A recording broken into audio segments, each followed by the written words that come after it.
صباح الخير عزيزي المشاهد. اليوم 1 آيار، عيد العمال العراقي أو العالمي إن صح التعبير.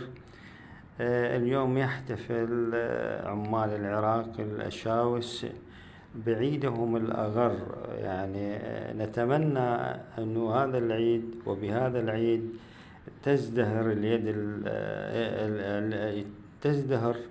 يد العمال، أو بالأحرى أن يكون العامل له دور أساسي في